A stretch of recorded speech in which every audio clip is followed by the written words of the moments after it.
पिछले 6 महीने से धरना पे बैठे हैं। दैट पहले आप ज्वाइन कीजिए वहाँ पे, तब हमको सैलरी नहीं। They have always used us.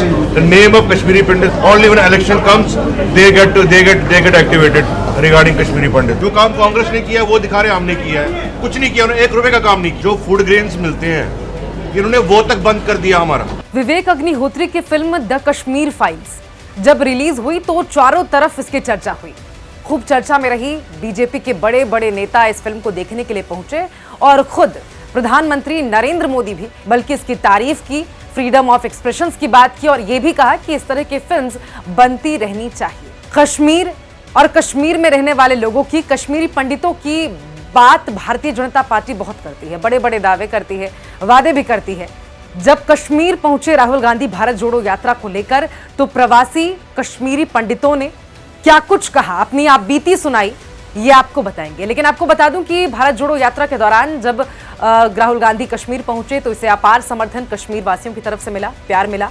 इस बीच प्रवासी कश्मीरी पंडितों का एक प्रतिनिधिमंडल राहुल गांधी से मिलने पहुंचा, अपनी आप बीती बताई, अपनी दर्द, अपनी पीड़ा, अपने साथ जो हो रहा है वो बताया और किस तरह से सरकार उन पर जुल्म कर रही है ये भी उनकी ओर से बताया गया। दरअसल कश्मीरी पंडितों ने यह बताया कि किस तरह से अपने एजेंडों को पूरा करने के लिए उनके समुदाय का इस्तेमाल भारतीय जनता पार्टी की ओर से किया जा रहा है। यह भी बताया कश्मीरी पंडितों ने कि वास्तव में कश्मीरी पंडितों के लिए कुछ भी सरकार नहीं करना चाहती, उनकी समस्या को हल नहीं करना चाहती है, केवल और केवल अपने एजेंडे को पूरा करने के लिए उनका इस्तेमाल करना चाहती है, क्योंकि धर्म के आधार पर नफरत की राजनीति करना ये भारतीय जनता पार्टी के एजेंडे में से एक है। यह भी कहा कश्मीरी पंडितों ने कि जब चुनाव आता है तो हमारा रुख कर लेते हैं, हमारा नाम लेकर एक्टिवेट हो जाते हैं। साथ ही यह भी बताया कि किस तरह से उनके वेतन को रोका जा रहा है और फिर कश्मीर में आकर बसने के लिए उन्हें मजबूर किया जा रहा है।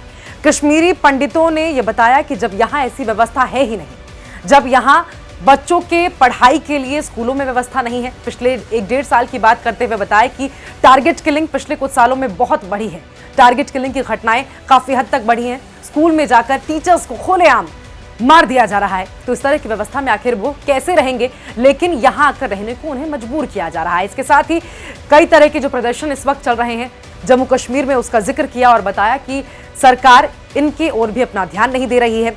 जो राशन उनको वितरण किया जा रहा था उस राशन को भी रुकवा दिया गया है, उन तक नहीं पहुंचने दिया जा रहा है और न जाने क्या क्या। इस तरह की कई बातें बताई गई प्रवासी कश्मीरी पंडित जो कि अब उत्तर प्रदेश में जाकर बस गए हैं, उनकी ओर से राहुल गांधी को। अब आप समझ सकते हैं कि भारतीय जनता पार्टी कहती क्या है, करती कुछ और है। बड़े बड़े दावे वादे द कश्मीर फाइल्स फिल्म के बाद किए गए कि उनकी भलाई के लिए क्या कुछ किया जा रहा है, इस तरह के सच को दबाया नहीं जाना चाहिए। लेकिन ये जो सच है जिसे दबाने की कोशिश अब की जा रही है, इसका क्या, तो दोहराहे किस तरह से है भारतीय जनता पार्टी के कथनी और करनी में, आप कश्मीरी पंडितों को सुनकर समझ सकते हैं।